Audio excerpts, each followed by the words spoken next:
बेटा आज हम पढ़ते हैं कि मोनोहाइड्रिक एल्कोहल हैं उनको बनाने की कितनी विधियां हैं। हम मोनोहाइड्रिक एल्कोहल को किस किस विधि द्वारा बना सकते हैं। तो हमारे यहाँ कई विधियां जिससे मोनोहाइड्रिक एल्कोहल को बनाया जा सकता है, जिनमें से पहली विधि है हैलो एल्केन से। अगर आपके पास हैलो एल्केन या जिसे हम एल्किल हैलाइड के नाम से भी जानते हैं, अगर ऐसा कोई कंपाउंड है, आप उससे एल्कोहल को कैसे बना सकते हो। तो मैं बताता हूँ एल्कोहल को कैसे बनाया जा सकता है। तो उसके लिए मैं कुछ लिख देता हूँ यहाँ पर, जिससे हमें रिएक्शन कराने में, अभिक्रियाओं को लिखने में बड़ी आसानी रहेगी। क्या लिखता है कि यदि किसी एल्किल हैलाइड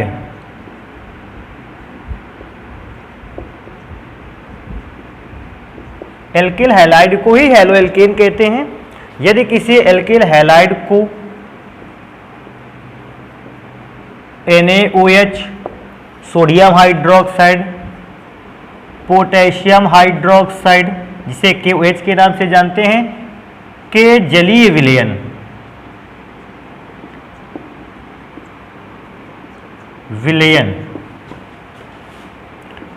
या नम सिल्वर ऑक्साइड,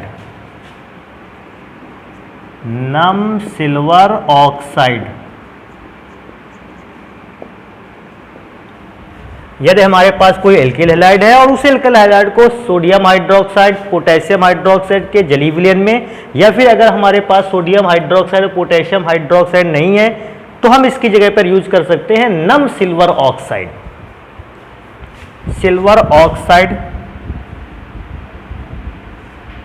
के साथ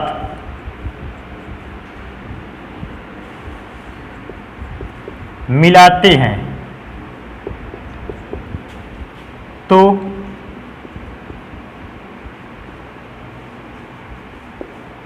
एल्कोहलों का निर्माण होता है। एल्कोहलों का निर्माण होता है। तो बेटा अगर हमें मोनोहाइड्रिक एल्कोहल बनाने हैं तो हम ऐसा काम कर सकते हैं कि हमारे पास कोई भी एल्किल हैलाइड होगा, उस एल्किल हैलाइड को या तो हम NaOH या KOH के जलीय विलयन से विक्रिया कराएंगे, और या फिर मेरे पास सिल्वर ऑक्साइड है, मैं उसके नम सिल्वर ऑक्साइड को ले लूंगा, उसके साथ मिला दूंगा एल्किल हैलाइड को, और जैसे ही मिलाऊंगा एल्कोहल का निर्माण होगा। अब मैं एक जनरल रिएक्शन भी इन्हीं के फॉर्म में लिखे देता हूं। कैसे जनरल रिएक्शन लिखे देता हूं? एल्किल हैलाइड का फॉर्मूला होता है बेटा RX, जिनमें से R क्या होता है? R आपने पिछली क्लास में भी पढ़ा है, एल्किल ग्रुप है, एल्किल समूह है। एल्किल समूह का मतलब R की जगह पर मेथिल भी आ सकता है, एथिल भी आ सकता है, प्रोपिल भी आ सकता है। और बेटा X की अगर बात करेगा तो बेटा X है हैलोजन ग्रुप, हैलोजन तत्व। बेटा हैलोजन तत्वों में से कौन सा आता है? हैलोजन तत्वों में F, Cl, Br या I आते हैं। मतलब R एल्किल ग्रुप है और X जो है वो हैलोजन एलिमेंट है, जैसे F, Cl, Br और I। अगर मैं इसकी रिएक्शन NaOH या KOH से करवा देता हूं तो बेटा एक सामान्य सा आर्टिकल है, बड़ी आसानी से समझ सकते हो। RX में क्या है? X फ्लोरीन, क्लोरीन, ब्रोमीन और आयोडीन है। फ्लोरीन, क्लोरीन, ब्रोमीन या आयोडीन तीनों में से, चारों में से, चाहे वो फ्लोरीन हो, चाहे वो क्लोरीन हो, चाहे वो ब्रोमीन या आयोडीन, हर एक हैलोजन एलिमेंट एल्किल ग्रुप से ज्यादा इलेक्ट्रोनेगेटिव होता है। ज्यादा इलेक्ट्रोनेगेटिव का मतलब इस बॉन्ड के बनने के बावजूद X जो एलिमेंट होगा वो बॉन्ड को अपनी ओर ज्यादा खींचेगा। जैसे ही बॉन्ड को ज्यादा खींचेगा, हल्का सा निगेटिव चार्ज आएगा X पर, हैलोजन एलिमेंट पर, और पॉजिटिव चार्ज आएगा एल्किल ग्रुप पर। सेम अगर मैं NaOH का जलीय विलयन ले लेता हूं तो NaOH वैसे तो सॉलिड स्टेट पे होता है, अगर मैं जलीय विलयन लेता हूं तो जलीय विलयन में Na और OH ये अपने आयनों में ब्रेक हुए होते हैं, क्योंकि अगर सॉलिड स्टेट में होगा तो Na और OH एक दूसरे के साथ कंबाइन रहेंगे, सॉलिड स्टेट में रहेंगे। लेकिन जैसे ही मैं जलीय विलयन लेता हूं, एक और सोल्यूशन लेता हूं, मैं देखता क्या हूं कि Na और OH अपने आयनों में क्या हो गए? टूट गए। और रिएक्शन कैसे करते हैं कि Na क्योंकि पॉजिटिव चार्ज रखता है, ये एल्किल हैलाइड के निगेटिव चार्ज पार्टिकल से रिएक्शन करता है, अर्थात Na किससे रिएक्शन करता है? X से, तो बनाएगा NaX प्लस साथ में बेटा बचा कौन, R और उधर OH, R हो गया एल्किल ग्रुप और साथ में OH बनाया, तो ROH जो है ये एक प्रकार का क्या है, एल्कोहल। तो इस प्रकार से मैं कोई भी एल्कोहल बना सकता हूं जो कि मोनोहाइड्रिक है, लेकिन ये तो एक जनरल रिएक्शन हो गई। मुझे अगर पर्टिकुलर कोई रिएक्शन दिखानी होगी तो देखो मैं रिएक्शन कैसे लिखता हूं। जैसे मेरे पास फर्स्ट रिएक्शन है एल्किल हैलाइड के ऊपर, एल्किल की जगह पर CH3 का इस्तेमाल किया, R की जगह पर CH3 को इस्तेमाल किया, और X की जगह पर मैंने बताया था FCl-BrI में किसी को इस्तेमाल कर सकता हूं, तो मैं Cl को इस्तेमाल कर लेता हूं। अगर बेटा इसकी अभिक्रिया NaOH से होती है और NaOH का कैसा विलयन लेना है, जलीय विलयन लेना है, तो बेटा जैसे NaOH का जलीय विलयन, मैं यहां लिख भी सकता हूं कि NaOH का कैसा विलयन लिया गया है, जलीय विलयन लिया गया। आसान सा तरीका है, क्लोरीन है, इलेक्ट्रोनेगेटिव एलिमेंट है, मेथिल ग्रुप की अपेक्षा नेगेटिव चार्ज क्लोरीन पर आएगा, जबकि मेथिल ग्रुप पर कैसा चार्ज रहेगा, पॉजिटिव चार्ज। सेम NaOH को अगर मैं वाटर पे या जलीय सॉल्यूशन बना लेता हूं तो NaOH भी आयनों में ब्रेक होगा, Na पर पॉजिटिव चार्ज और OH पर कैसा चार्ज रहेगा, निगेटिव। अब आप अभिक्रिया आसानी से करा सकते हो क्योंकि Na पर पॉजिटिव चार्ज है, ये कंबाइन कर लेगा Cl माइनस चार्ज से और सबसे पहला कंपाउंड बनाएगा NaCl। देखिए मैंने उसी टाइप का कंपाउंड बनाकर तैयार किया है। आगे मैं चलूंगा कि नेक्स्ट कंपाउंड क्या बनेगा। मेरे पास तो एक तो बचता है CH3 with positive charge and OH with negative charge. तो अब ये पॉजिटिव इसके नेगेटिव से कनेक्ट होएगा तो बेटा पहला बनाएगा CH3OH। तो इस प्रकार से एक नया कंपाउंड बनेगा CH3OH जिसे हम एल्कोहल कहते हैं, और आप इस एल्कोहल को जानते भी हो, इसको मेथिल एल्कोहल के नाम से जाना जाता है। अब बात आती है क्या सर NaOH का ही जलीय विलयन केवल एल्कोहल को बना सकता है, क्या KOH का जलीय विलयन एल्कोहल को नहीं बना सकता? तो KOH का भी जलीय विलयन एल्कोहल को बना सकता है। मैं एक और एल्कोहल को बना के दिखाता हूं। मेरे पास एक और कंपाउंड है C2H5Br, जिसमें से C2H5 एल्किल ग्रुप R द्वारा रिप्रेजेंट होता है और ब्रोमीन X के द्वारा हैलोजन एलिमेंट को रिप्रेजेंट करता है। ऐसी सिचुएशन पर मैं इसकी अभिक्रिया कराने वाला हूं KOH के जलीय विलयन से। मैं लिखना चाहूं तो लिख सकता हूं जलीय विलयन, आप लिख दीजिए KOH के जलीय विलयन से। और बेटा अगर मैं इसको आयंस में ब्रेक करने की कोशिश करूंगा तो ब्रेक करना आसान रहेगा। C2H5 पर फिर से पॉजिटिव चार्ज, ब्रोमीन पर नेगेटिव चार्ज, K पर पॉजिटिव चार्ज, OH पे नेगेटिव चार्ज। रिएक्शन को अब क्या करेंगे, एक कंपाउंड के पॉजिटिव चार्ज ग्रुप को या एटम को, आयन को दूसरे केमिकल के या दूसरे कंपाउंड के नेगेटिव चार्ज टर्मिनल से मिला देना है मुझे। तो इसका सबसे पहले K का क्योंकि K पर पॉजिटिव चार्ज है, ये Br नेगेटिव चार्ज से कनेक्ट होगा, तो पहला कंपाउंड बनेगा KBr। अभी और सोचने वाली बात है, C2H5 पर पॉजिटिव चार्ज है, उधर OH पे नेगेटिव चार्ज है, तो एक और केमिकल बनेगा जाके C2H5OH। इस प्रकार से मैं C2H5OH की मदद से भी आसानी से किसी न किसी एल्कोहल को बना सकता हूं। अभी बात आती है कि सर क्या ये तो प्राइमरी, जितने भी एल्कोहल बनकर तैयार हुआ है प्राइमरी बन के हुआ। अब बात आती है क्या सर इसे सेकेंडरी एल्कोहल को बनाया जा सकता है? चेक करते हैं सेकेंडरी एल्कोहल कैसे बनेगा। उसके लिए थर्ड नंबर रिएक्शन को चेक किया जाएगा। सेकेंडरी एल्कोहल को बनाने के लिए मैंने एक द्वितीयक हैलो एल्केन को ले रखा है, मैंने एक द्वितीयक हैलो एल्केन को ले रखा है। ये है बेटा द्वितीयक hello alkene, CH3 CH CH3 और सिंगल बॉन्ड के साथ Br, ये सेकेंडरी हैलो एल्केन है। अब मुझे अगर इससे अभिक्रिया करवानी पड़े NaOH या KOH की, तो मैं AQ लिखूंगा, जिसका मतलब होता है NaOH या KOH का कैसा विलयन लिया गया है, जलीय विलयन लिया गया है। और रिएक्शन अगर इससे कराते हैं, बड़ा ही आसान रिएक्शन, देखो कैसे रिएक्शन होगी। फिर इसमें से चेक करते हैं कि Br जो है वो मैंने पहले भी कहा था किसी भी एल्किल ग्रुप से, इस बार एल्किल ग्रुप ये है आइसोप्रोपिल और हैलोजन एलिमेंट ये है। तो हैलोजन एलिमेंट पे वैसे भी मैं नेगेटिव चार्ज रखता था, और बेटा इस पूरे एल्किल ग्रुप पर कैसा चार्ज होगा, पॉजिटिव चार्ज होगा। तो मैं लिखे देता हूं कि इस पूरे ग्रुप पर कैसा चार्ज होगा, पॉजिटिव चार्ज रखेगा। अब इधर NaOH भी Na पॉजिटिव चार्ज रखेगा, OH नेगेटिव चार्ज रखेगा, रिएक्शन आसान रहेगी। Na की सबसे पहले रिएक्शन किससे होगी? Br से। तो पहला कंपोनेंट बनने वाला है NaBr। अभी मैं सोचता हूं कि इसके अलावा क्या बचता है, तो बेटा क्योंकि Br हट गया है, बचने वाला क्या है? CH3, single bond CH, single bond CH3। अभी सोचो इस पे पॉजिटिव चार्ज है तो ये निगेटिव चार्ज OH के साथ कनेक्ट होगा, निगेटिव चार्ज OH के साथ कनेक्ट होगा। तो बेटा इस प्रकार से द्वितीयक एल्कोहल बना दिया हम लोगों ने। तो जो हमने विधि पढ़ी है इससे हम प्राथमिक एल्कोहल को भी बना सकते हैं और द्वितीयक एल्कोहल को भी बना सकते हैं। लेकिन अगर हम इस विधि द्वारा तृतीयक एल्कोहल को बनाना चाहें तो बेटा एक इंपॉर्टेंट चीज है कि तृतीयक एल्कोहल इस विधि द्वारा बहुत कम बनते हैं। प्राथमिक एल्कोहल आसानी से बन जाते हैं, लेकिन जब मैं द्वितीयक एल्कोहलों को बनाता हूं तो द्वितीयक एल्कोहल भी मुझे बने मिलते हैं। लेकिन जब तृतीयक एल्कोहल की बात आ जाती है तो इस विधि द्वारा तृतीयक एल्कोहल बहुत ही कम मात्रा में बन पाते हैं।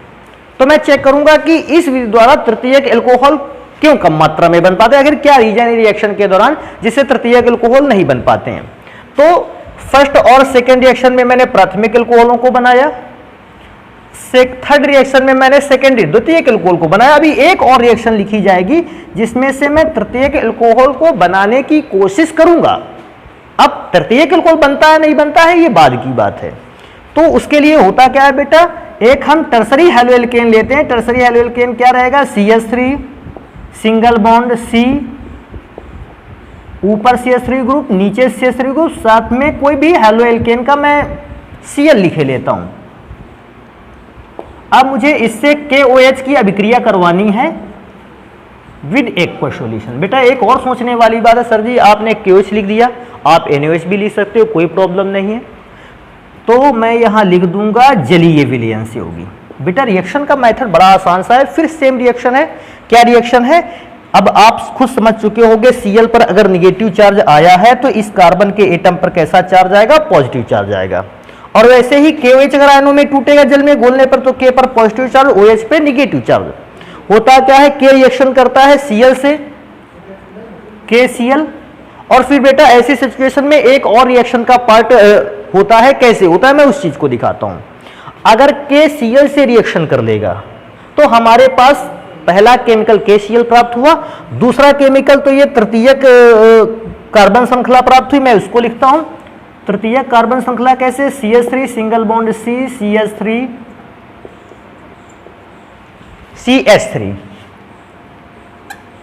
और बेटा क्योंकि इस C पर पॉजिटिव चार्ज था, ये अपने साथ निगेटिव चार्ज OH को बनाएगा।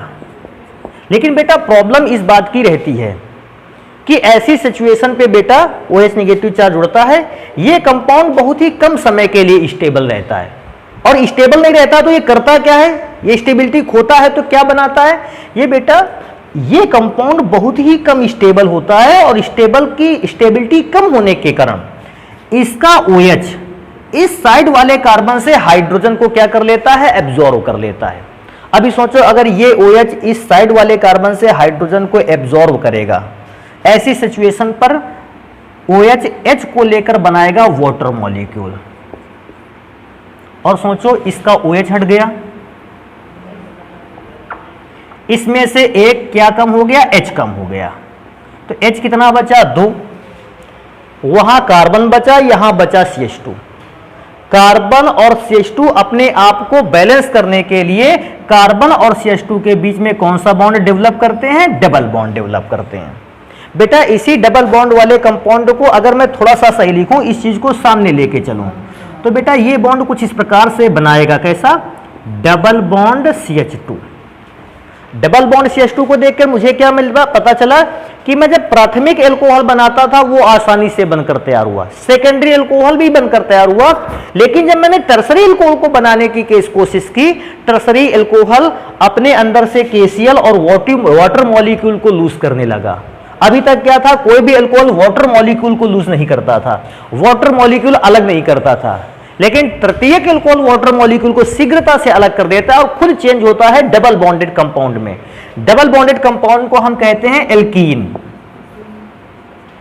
तो मुझे एक चीज ध्यान रखनी है, एल्कीन बनाता है। अब बात आती है सर क्या तृतीयक एल्कोहल, तृतीयक एल्किल हैलाइड क्षार से अभिक्रिया करके क्या कभी तृतीयक एल्कोहल नहीं बनाते हैं? तो बेटा इसका आंसर है बनाते हैं। लेकिन कैसा बनाते हैं? एल्कीन बहुत ज्यादा मात्रा में बनता है और एल्कोहल, तृतीयक एल्कोहल थोड़ी मात्रा में बनता है। मैं ये नहीं कहता कि इस विधि द्वारा केवल एल्कीन ही बनता है।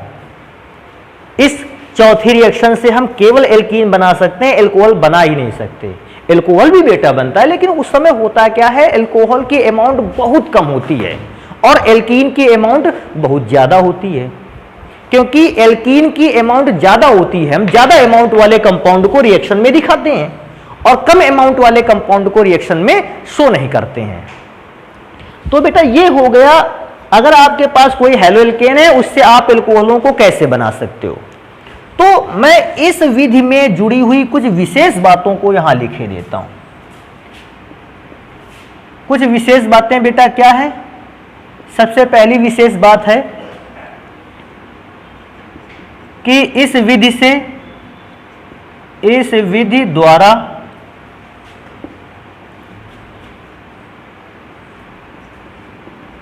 प्राथमिक तथा द्वितीयक एल्कोहलों को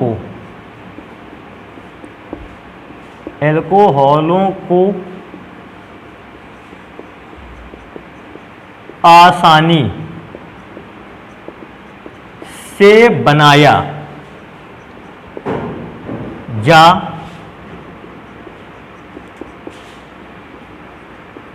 सकता है। थर्ड नंबर, मतलब पहली चीज मैंने इस बात को पढ़ी कि अगर मैं इस विधि का प्रयोग कर रहा हूं तो मैं इस विधि से प्राथमिक और द्वितीयक एल्कोहलों को आसानी से तैयार कर सकता हूं। लेकिन बेटा तृतीयक एल्कोहलों को बनाने में थोड़ी सी प्रॉब्लम होती है, तो मैं इस बात को यहां पर बताऊंगा।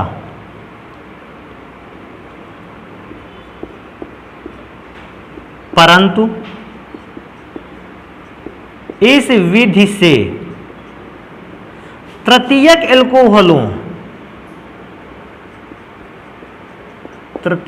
एल्कोहलों को बना पाना, एल्कोहलों को बना पाना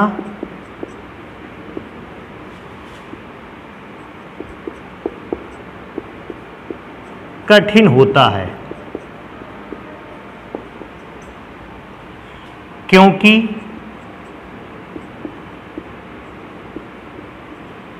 इस दौरान, किस दौरान? तृतीयक एल्कोहलों को बनाने के दौरान, क्योंकि इस दौरान एल्कीन का निर्माण होता है।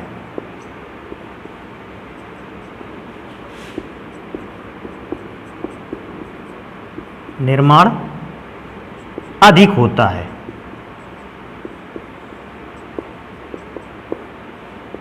बाई चांस मेरे पास कोई तृतीयक एल्किल हैलाइड है भी और मैंने उसकी क्षार से अभिक्रिया करके एल्कोहल बनाने की भी कोशिश की, तो तृतीयक एल्किल हैलाइड पर क्षार की अभिक्रिया द्वारा जो एल्कोहल की अमाउंट बनती है वो बहुत कम बनती है और एल्कीन ज्यादा अमाउंट में बनता है। क्योंकि एल्कीन ज्यादा अमाउंट में बनता है, मैं एल्कीन को ही शो करता हूं, एल्कोहल को छोड़ देता हूं। एक और चीज मेरे पास थर्ड नंबर निकल के आती है। क्या थर्ड नंबर निकल के आती है? कि हम लोगों ने नम सिल्वर ऑक्साइड का यूज नहीं किया। तो मैं नम सिल्वर ऑक्साइड के यूज बता देता हूं। बेटा सबसे पहले नम सिल्वर ऑक्साइड का फॉर्मूला होता है Ag2O और नम सिल्वर ऑक्साइड के लिए मैं इसमें क्या मिलाता हूं? H2O। नम सिल्वर ऑक्साइड जो होता है ये रिएक्शन करता, नम सिल्वर ऑक्साइड का मतलब है सिल्वर ऑक्साइड प्लस नमी, तो सिल्वर ऑक्साइड प्लस नमी, ये हो गया नम सिल्वर ऑक्साइड, जो रिएक्शन के दौरान बेटा बनाता है 2AgOH। तो अगर मुझे कभी रिएक्शन करवानी होगी नम सिल्वर ऑक्साइड की, तो मैं नम सिल्वर ऑक्साइड में Ag2O की जगह पर मैं रिएक्शन में इस्तेमाल करूंगा AgOH का। और बेटा AgOH तो बिल्कुल ऐसा व्यवहार करता है जैसे NaOH व्यवहार करता है, जैसे KOH व्यवहार करता है। तो मतलब जहां NaOH लिखा है उस जगह क्या लिख दिया जाएगा? KOH। बच्चे कभी कभी परेशान हो जाते हैं इस बात को समझ के कि सिल्वर ऑक्साइड का यूज किया गया है, सिल्वर ऑक्साइड से रिएक्शन करवाएं, तो बेटा सिल्वर ऑक्साइड के साथ में नम भी लिखा है, नम इस बात को बताएगा कि वाटर के साथ एडेड है सिल्वर ऑक्साइड, जो कि AgOH बनाएगा। अब अगर आप NaOH की रिएक्शन को कंप्लीट कर सकते हो तो फिर आप AgOH की भी रिएक्शन को कंप्लीट कर सकते हो, क्योंकि जैसे ही वाटर के कांटेक्ट में आता है Ag पर पॉजिटिव चार्ज और OH पर कैसा चार्ज आता है, निगेटिव, आसानी से रिएक्शन करा सकते हो। NaOH की जगह पर AgOH को रख दिया। अभी एक और इंपॉर्टेंट चीज यहां से बेटा निकल कर आती है कि हम NaOH KOH को, NaOH और KOH को और नम सिल्वर ऑक्साइड को कब यूज करें।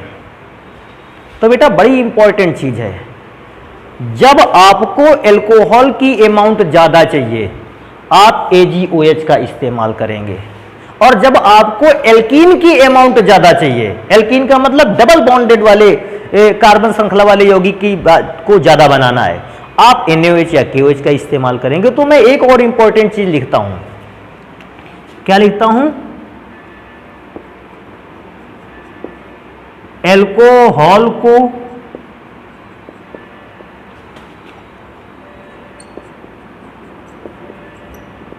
अधिक मात्रा में बनाने के लिए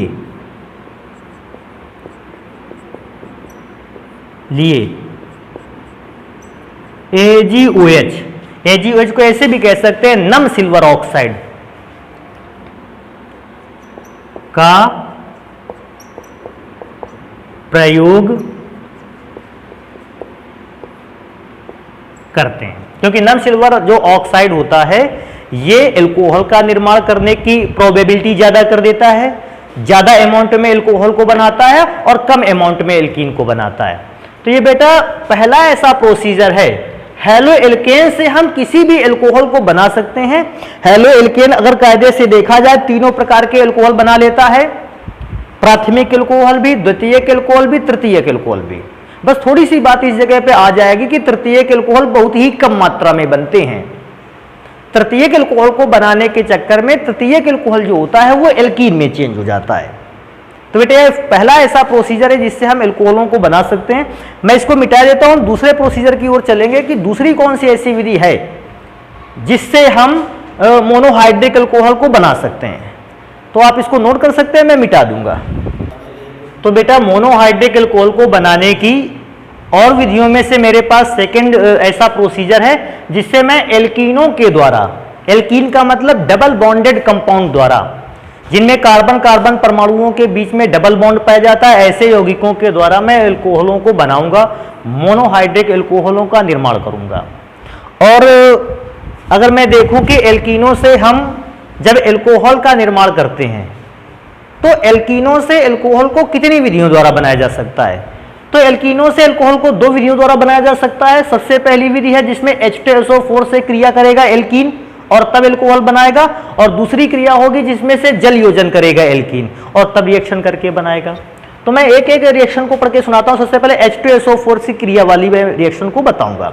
होता क्या है, जो हमारा एल्कीन होता है वो H2SO4 से रिएक्शन करता है, सल्फ्यूरिक एसिड से रिएक्शन करता है और एक इंटरमीडिएट कंपाउंड बनाता है। कैसा कंपाउंड बनाता है, माध्यमिक यौगिक, माध्यमिक यौगिक। और बेटा ये जो माध्यमिक यौगिक होता है, जब हम इस माध्यमिक यौगिक का जल अपघटन कराते हैं, जल अपघटन का मतलब है इस माध्यमिक यौगिक को जल के साथ मिलाते हैं और उसे गर्म करते हैं। तो बेटा ये जल के साथ मिलाकर गर्म करने पर तब ये एल्कोहल का निर्माण करता है, एल्कोहल का निर्माण करता है और साथ में अलग कर लेता है H2SO4 को। मतलब मैं क्या सोच रहा हूं, इस रिएक्शन को कंप्लीट करवाने के लिए मुझे एल्कीन पर H2SO4 मिलाना पड़ा और मिलाने के बाद मैंने माध्यमिक यौगिक बनाया। माध्यमिक यौगिक जो भी बना मैंने उस पर जल की अमाउंट कुछ मिलाई और हीट किया। माध्यमिक यौगिक जल के साथ मिलकर हीट होते हुए अपघटित हो गया। अगर कोई कंपाउंड जल के साथ मिलाने पर अपघटित हो जाए हम इसको कहते हैं जल अपघटन। अर्थात मैंने उस माध्यमिक यौगिक का जल अपघटन कराया और जल अपघटन कराने पर मुझे दो कंपाउंड मिले, एक एल्कोहल मिला और दूसरा कंपाउंड मुझे क्या मिला, सल्फ्यूरिक एसिड। इस रिएक्शन से मुझे एक और बात समझ में आती है कि अभिक्रिया में सल्फ्यूरिक एसिड यूज किया जाएगा, लेकिन अभिक्रिया के लास्ट तक मुझे वो सल्फ्यूरिक एसिड क्या हो जाएगा, मिल जाएगा। मैंने अभिक्रिया को स्टार्ट करने के लिए सल्फ्यूरिक एसिड को यूज तो किया, लेकिन शीघ्रता से ही मुझे वो सल्फ्यूरिक एसिड क्या हो गया, मिल गया। अब बेटा ये तो हो गया बनाने का तरीका। अब मैं इस पर लिखी हुई रिएक्शंस कुछ दिखाता हूं आपको। जैसे अब बात आती है कि सर जी कोई एक एल्कीन हमें बता दें, तो बेटा एक मैं छोटा सा एल्कीन लेके स्टार्ट करता हूं जो कार्बन के 2 एटम्स के द्वारा बनता है, आप इसको जानते भी हो, CH2 double bond CH2। Alkene की जगह पे मैंने ले लिया एथिलीन को, डबल बॉन्डेड कंपाउंड है, और मैं इसको सबसे पहले किसके साथ मिलाऊंगा, H2SO4 के साथ मिलाऊंगा। तो बेटा जैसे ही H2SO4 के साथ मिलाऊंगा, आप H2SO4 का नेचर खुद जानते हो, एसिडिक नेचर होता है, और अगर मैं इसको आयंस में ब्रेक करने की बात करूं तो मैं थोड़ी देर के लिए इसको ऐसा बना ले, H पर एक पॉजिटिव आयन आएगा, अगर एक H पर पॉजिटिव आयन आएगा तो बेटा इसमें बचेगा क्या, एक HSO4। HSO4 इस पर कैसा चार्ज आएगा, निगेटिव चार्ज। अब ये पॉजिटिव चार्ज और निगेटिव चार्ज जो पार्ट हैं ये अटैक करेंगे एथिलीन पर, और जब ये अटैक करेगा एथिलीन पर तो एथिलीन में बेटा 2 बॉन्ड हैं, और डबल बॉन्ड में से एक बॉन्ड होता है सिग्मा और दूसरा बॉन्ड होता है पाई। अब होता क्या है, सिग्मा बॉन्ड तो स्ट्रांग है, मैं सिग्मा को और अच्छे ढंग से बना देता हूं, सिग्मा बॉन्ड तो स्ट्रांग है, वो तो ब्रेक होगा नहीं, लेकिन क्योंकि पाई बॉन्ड कमजोर होता है, पाई बॉन्ड आसानी से ब्रेक हो जाता है, आसानी से टूट जाता है। तो मैं फिर से दोबारा से रिपीट करता हूं, एथिलीन में डबल बॉन्ड में से एक बॉन्ड सिग्मा होता है, एक पाई होता है, जिसमें से सिग्मा बॉन्ड स्ट्रांग होता है और पाई बॉन्ड होता है वीक। जैसे H2SO4 का मॉलिक्यूल इस एथिलीन के मॉलिक्यूल से टकराएगा, एथिलीन के मॉलिक्यूल में उपस्थित ये जो पाई बॉन्ड है, वीक बॉन्ड है, ये वीक बॉन्ड ब्रेक हो जाएगा। तो वीक बॉन्ड ब्रेक होगा, क्या बनेगा, देखो CH2, 2 बॉन्ड थे, उसमें से मैंने माना एक बॉन्ड वीक था, मैंने उसको ब्रेक कर दिया, CH2। अब बेटा सोचने वाली बात है, अगर वो वीक वाला बॉन्ड ब्रेक हो गया, अगर यहां से बॉन्ड ब्रेक हुआ है तो इस बॉन्ड के ब्रेक होने पर, ब्रेक हो जाने पर इस कार्बन एटम का भी नुकसान हुआ है और दूसरे कार्बन एटम का भी नुकसान हुआ है। कैसे नुकसान हुआ है मैं चेक करता हूं, इस कार्बन पर एक बॉन्ड बचा और 2 हाइड्रोजन, एक बॉन्ड 2 हाइड्रोजन का मतलब वैलेंसी केवल कितनी हो पाई, 3, और जबकि कार्बन की वैलेंसी कितनी होती है, 4। तो अब हम इसकी वैलेंसी 4 कैसे करें, तो अब वैलेंसी 4 होगी जब हमारा H2SO4 को मैं आयन में ब्रेक करने की कोशिश करूंगा। तो H2SO4 को जब मैं आयन में ब्रेक करने की कोशिश करता हूं, H+ आयन HSO4 बनता है, एक कार्बन जिसकी वैलेंसी 4 से 3 हुई उस पर H जुड़ेगा, और दूसरा कार्बन जिसमें 4 से वैलेंसी 3 हुई उसमें HSO4 जुड़ेगा। तो मैं पहले वाले कार्बन को ये H दिए देता हूं, तो H हो जाएगा 3, और दूसरे वाले ग्रुप को, दूसरे वाले CH2 को मैं देता हूं HSO4, तो CH2HSO4 बनेगा। अब मैं इस बात को यहां से मिटा देता हूं, मतलब H इसको मिला, बचा हुआ HSO4 दूसरे वाले को मिला। बेटा इसको बोलते हैं माध्यमिक यौगिक। इस माध्यमिक यौगिक का एक और नाम है एथिल हाइड्रोजन सल्फेट। CH3CH2 को एथिल हाइड्रोजन सल्फेट, ये माध्यमिक यौगिक है। और बेटा आपको पता है माध्यमिक यौगिक को आपने काहे के साथ मिलाया था, जल के साथ। तो अब मैं माध्यमिक यौगिक को जल के साथ मिलाता हूं, और जल के साथ मिलाकर इसको क्या करते हैं, हीट करते हैं, क्योंकि जब तक जल के साथ मिलाकर आप हीट नहीं करोगे ये आयन में नहीं टूटेगा। सोचने वाली बात एक और है बेटा, अगर जल को आपको कोई प्रॉब्लम ना हो तो मैं जल को लिख सकता हूं HOH, कि जल में H+ आयन और OH आयन होता है, जिससे क्या होता है आपको समझने में आसानी होगी। और एक चीज सोचने वाली बात है, ऐसी सिचुएशन पे जो C2H5 वाला ग्रुप है ये पॉजिटिव चार्ज रखता है, और जो HSO4 वाला ग्रुप है ये कैसा चार्ज रखता है, निगेटिव। क्योंकि मैंने यहां भी जब एसिड को आयन में ब्रेक हुआ किया था, मैंने H को प्लस आयन दिया था, HSO4 को माइनस आयन दिया था। इस ग्रुप पर पॉजिटिव चार्ज और इस ग्रुप पर कैसा चार्ज, निगेटिव चार्ज। अब ये पॉजिटिव और निगेटिव चार्ज युक्त तो आयन से टकराएगा, ये दोनों आपस में रिएक्शन करेंगे, तो देखो बेटा बनेगा क्या। सबसे पहले मैं चेक करता हूं कि HSO4 पर कैसा चार्ज है, माइनस, अगर HSO4 पर माइनस चार्ज है, ये H प्लस आयन से रिएक्शन करेगा। और बेटा जैसे H प्लस आयन आकर इस HSO4 से रिएक्शन करेगा, पहला कंपाउंड बनकर तैयार होगा H2SO4। अब बेटा बचता कौन है? CH3CH2 और साथ में OH।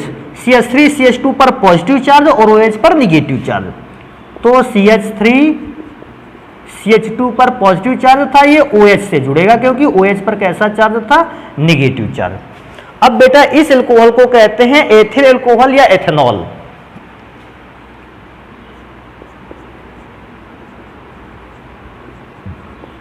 एथेनॉल इसको बोलते हैं। तो बेटा इस प्रकार से हमने एक एल्कोहल को बनाकर तैयार कर लिया। अब बात आती है सर इसके अलावा क्या दूसरा एल्कीन भी एल्कोहल बना सकता है? तो बिल्कुल बना सकता है। मैं एक और रिएक्शन इसी पे लिखता हूं। मेरे पास एक और एल्कीन है जिसका फॉर्मूला है CH3CH2 double bond CH2। CH3CH double bond CH2, ये भी एल्कीन है। बड़ी आसान सी चीज है। जब मैं H2SO4 की रिएक्शन करवाऊंगा, H2SO4 की रिएक्शन करवाऊंगा, आपको पता है H2SO4 में से अगर मैं इसको आयन में ब्रेक करने की कोशिश करता हूं तो H पर पॉजिटिव चार्ज और HSO4 पर निगेटिव चार्ज होता है। और आपने एक रूल भी पढ़ रखा होगा इसके पहले, मार्कोनी-काफ का नियम। मार्कोनी-काफ का नियम क्या होता है कि जब किसी एल्कीन की अभिक्रिया किसी अभिकर्मक से कराई जाती है तो अभिकर्मक का ऋणावेशित भाग एल्कीन के उस कार्बन से जुड़ता है जहां हाइड्रोजन परमाणुओं की संख्या सबसे कम होती है।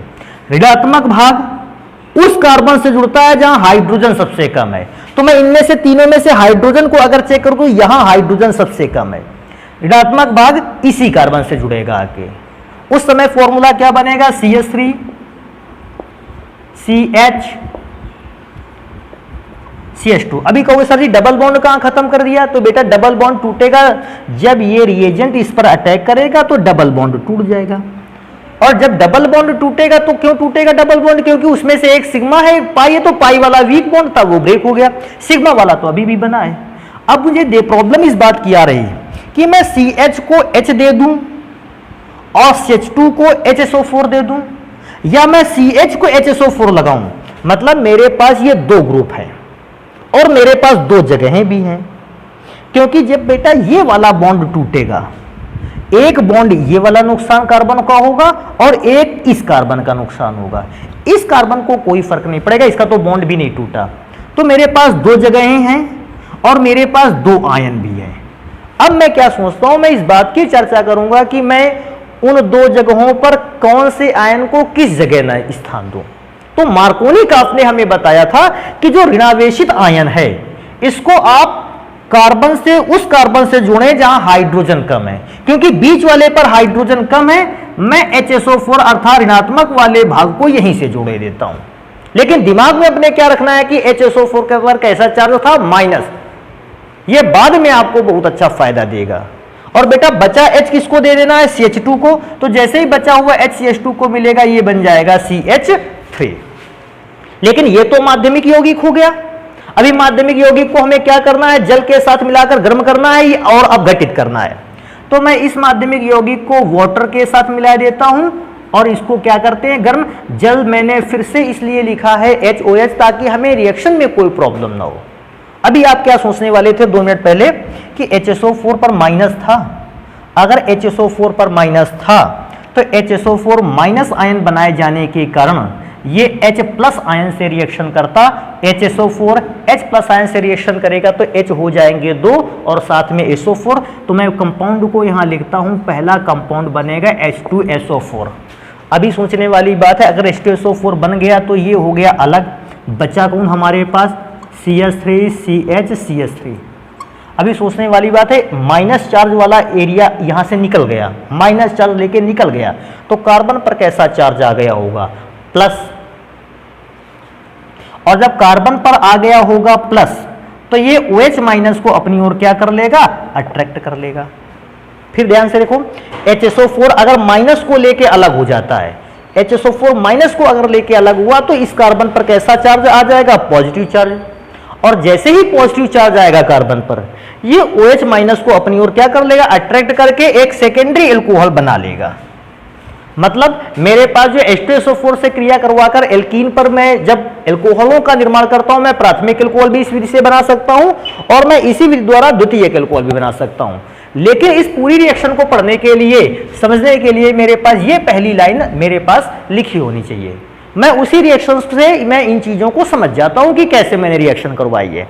अब आगे चलते हैं बेटा, अगर आपको ये पूरी रिएक्शन कंप्लीट हो गई हो, नेक्स्ट रिएक्शन पे चलते हैं कि जल योजन द्वारा, मतलब हम एल्कीन से ही बनाएंगे एल्कोहल, लेकिन इस बार H2SO4 की क्रिया नहीं कराएंगे, एल्कीन पर जल योजन करवाएंगे। जल योजन का मतलब होता है जल जुड़ेगा और एल्कोहल का निर्माण करेगा। तो मैं उसके लिए भी लिखूंगा, मैं ऐसे रूल लगभग हर एक के लिए लिखूंगा जहां पर जरूरी होगा। क्या होगा कि मेरे पास एक एल्कीन होगा बेटा, उस एल्कीन पर मैं जल को मिलाऊंगा, वाटर को मिलाऊंगा, और वाटर को मिलाने का मतलब समझते हो आप HOH, H2O को HOS लिख सकते हैं, क्योंकि ऐसी सिचुएशन पे इसको आयन में ब्रेक करना बहुत आसान होता है। और साथ में मैं एक और चीज रखूंगा कि वाटर मॉलिक्यूल अपने मन से तो आयन पे कभी ब्रेक नहीं होता, वाटर अपने मन से कभी आयनों पर ब्रेक नहीं होता। कब तक? जब तक कि उस पर कुछ एसिड की अमाउंट ना मिलाई जाए, उस पर कुछ अल्कलाइन की अमाउंट ना मिलाई जाए। जब आप जल पे अम्ल या क्षार की कुछ मात्रा को मिला देते हो या कोई साल्ट मिला देते हो, तभी जल आयनों में टूटता है। तो मुझे तनु अम्ल लेना है, तनु अम्ल। मेरे पास कोई भी डाइल्यूट एसिड हो, 2, 4, 6 बूंदें एसिड की होंगी, मैं उस वाटर पे मिला दूंगा। अब हमारा जो जल है वो आयंस में ब्रेक हो सकता है। जब आयंस में ब्रेक हो सकता है तो ये आयन अब तेजी से गति कर सकते हैं, और जब तेजी से गति कर सकते हैं तो एल्कीन से टकराते हुए अभिक्रिया भी कर लेंगे, और एल्कीन से टकराते हुए जब अभिक्रिया करते हैं तो बेटा वे निर्माण करते हैं एल्कोहल का। तो इसका रिएक्शन तो बड़ा आसान था कि हमारा एल्कीन रहा, जल आया, और जल को आयन में ब्रेक करने के लिए मैंने उसमें तनु अम्ल को डाला, अर्थात अम्ल की स्मॉल अमाउंट को डाल दिया, और जैसे रिएक्शन हुई एल्कोहल का निर्माण हो गया। मैं रिएक्शन लिख के भी दिखाता हूं कैसे एल्कोहल का निर्माण हुआ। जैसे इस विधि में से मेरी फर्स्ट रिएक्शन ऐसे रहेगी, मैं रिएक्शन में फर्स्ट पार्ट ये डाल चुका हूं, मैं इस रिएक्शन को A, इसको B लिखे देता हूं। अब मैं यहां भी सेकेंड प्रोसीजर में पहली रिएक्शन को A और दूसरे रिएक्शन को B नाम दे दूंगा। पहले मैं एथिलीन से ही बनाता हूं, CH2 डबल बॉन्ड CH2, मुझे इसको सबसे पहले काहे के साथ मिलानी है, जल के साथ HOH, जिसमें से मैं तनु एसिड डालूंगा। और बेटा तनु एसिड को आप ऐसे भी लिख सकते हैं, डाइल्यूट H+ आयन। आप अम्ल ना लिखना चाहो तो आप H+ आयन लिख सकते हो। H+ आयन का मतलब ही होता है कि हमने अम्ल को इस्तेमाल किया है, और डाइल्यूट H+ आयन का मतलब बहुत ही कम अमाउंट में। जैसे डाइल्यूट H+ आयन का इस्तेमाल किया बेटा, हमारा जो वाटर मॉलिक्यूल है ये भी आयन में टूटा, H पर पॉजिटिव चार्ज आया, OH पर नेगेटिव चार्ज आ गया। अब क्या होगा, ये हमारा जो रिएजेंट है, वाटर मॉलिक्यूल है, ये आएगा एल्कीन से टकराएगा, और एल्कीन से टकराते हुए उसके डबल बॉन्ड को क्या कर देगा, तोड़ देगा, सिंगल बॉन्ड में चेंज कर देगा। अच्छा, डबल में से एक बॉन्ड क्यों टूटा आप पता है आपको, पाई बॉन्ड है, वीक होता है, जल्दी से टूट जाता है, जबकि दूसरा बॉन्ड सिग्मा होता है, 2 में से एक ही टूटा, सिग्मा वाला अभी भी बचा है क्योंकि स्ट्रांग होता है, इसको तोड़ने में ज्यादा एनर्जी लगती है। अभी क्या सोचता हूं, एक बॉन्ड जब टूटा, क्योंकि वो बॉन्ड जो टूटा है ये इन्हीं 2 कार्बन के बीच में था, इसलिए इन दोनों कार्बन का नुकसान हुआ। और जब कार्बन का नुकसान हुआ तो मुझे इन कार्बन की नुकसान की भरपाई भी करनी होगी, और भरपाई मैं कैसे करूंगा कि मुझे एक को H देना होगा और एक को OH देना होगा। अब इनमें से चाहे जिसको चाहें आप H दे सकते हैं, चाहे जिसको चाहे OH दे सकते हैं। तो मैंने वाटर का एक H निकालकर इसको दिया तो ये हो गया CH3, और बेटा तो दूसरे वाले को क्या मिलेगा, OH, तो हो गया CH2H। दिस इज एथेनॉल या एथिल अल्कोहल कहते हैं, हमने एथिल अल्कोहल को बना लिया। लेकिन अभी एक और सेकेंड नंबर पर चलते हैं, एक और प्रोसीजर पर रिएक्शन को देखते हैं। देखते क्या है, मेरे पास दूसरी केमिकल है,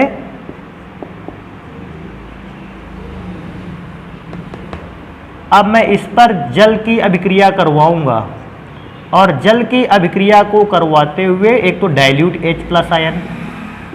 अब मैं अल्कोहल बनाऊंगा, लेकिन बेटा अब रूल बदल गया थोड़ा सा।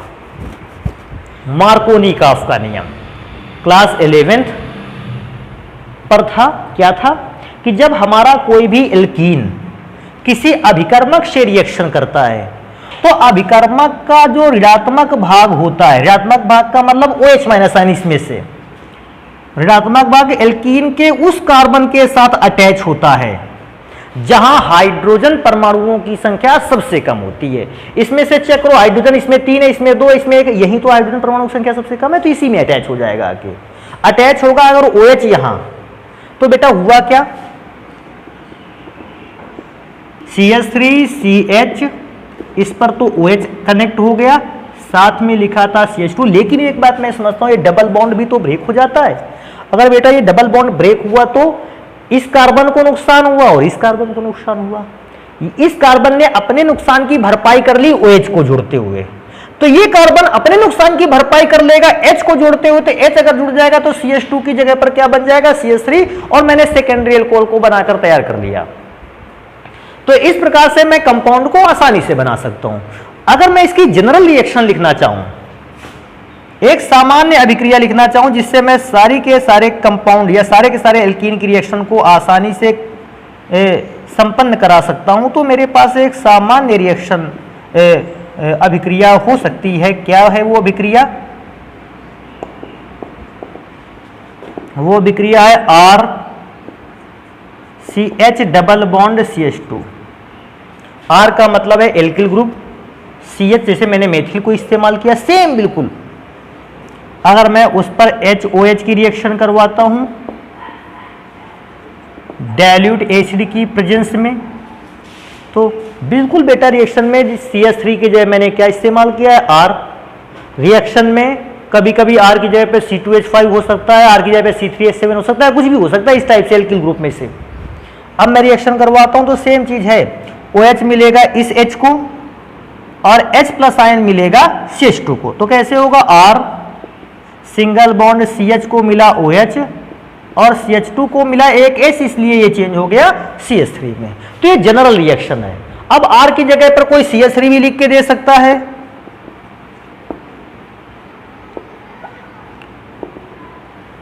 R की जगह पर आपको C2H5 लिख के भी दे सकता है और R की जगह पे आपको C3H7 लिख के भी दे सकता है, और भी न जाने के लिए ब्यूटिल, प्रोपिल, पेंटिल, एक्सिल कुछ भी लिख के दे सकता है, और उसकी रिएक्शन आपको कंप्लीट करानी होगी। तो ये बेटा एल्कोहलों को बनाने की मैंने आज 2 विधियां पढ़ी। पहली विधि अगर मैं चेक करता हूं तो मैंने पढ़ा कि एल्किल हाइलाइडों से या हेलो एल्केन से एल्कोहल कैसे बनाए जाते हैं, और दूसरा मैंने पढ़ा कि एल्कीन से अगर मैं एल्कोहलों को बनाने की कोशिश करूं तो कौन कौन से प्रोसीजर हो सकते हैं जिससे मैं एल्कीन से एल्कोहल बना सकता हूं। बेटा एल्कोहलों को बनाने में और भी मेरे पास प्रोसीजर कई हैं जिनसे मैं एल्कोहलों का निर्माण कर सकता हूं। उन प्रोसीजर्स को, उन विधियों को पढ़ते हैं हम लोग नेक्स्ट वीडियो पर। तो आज हम अपने वीडियो पर इतना ही रखते हैं। धन्यवाद।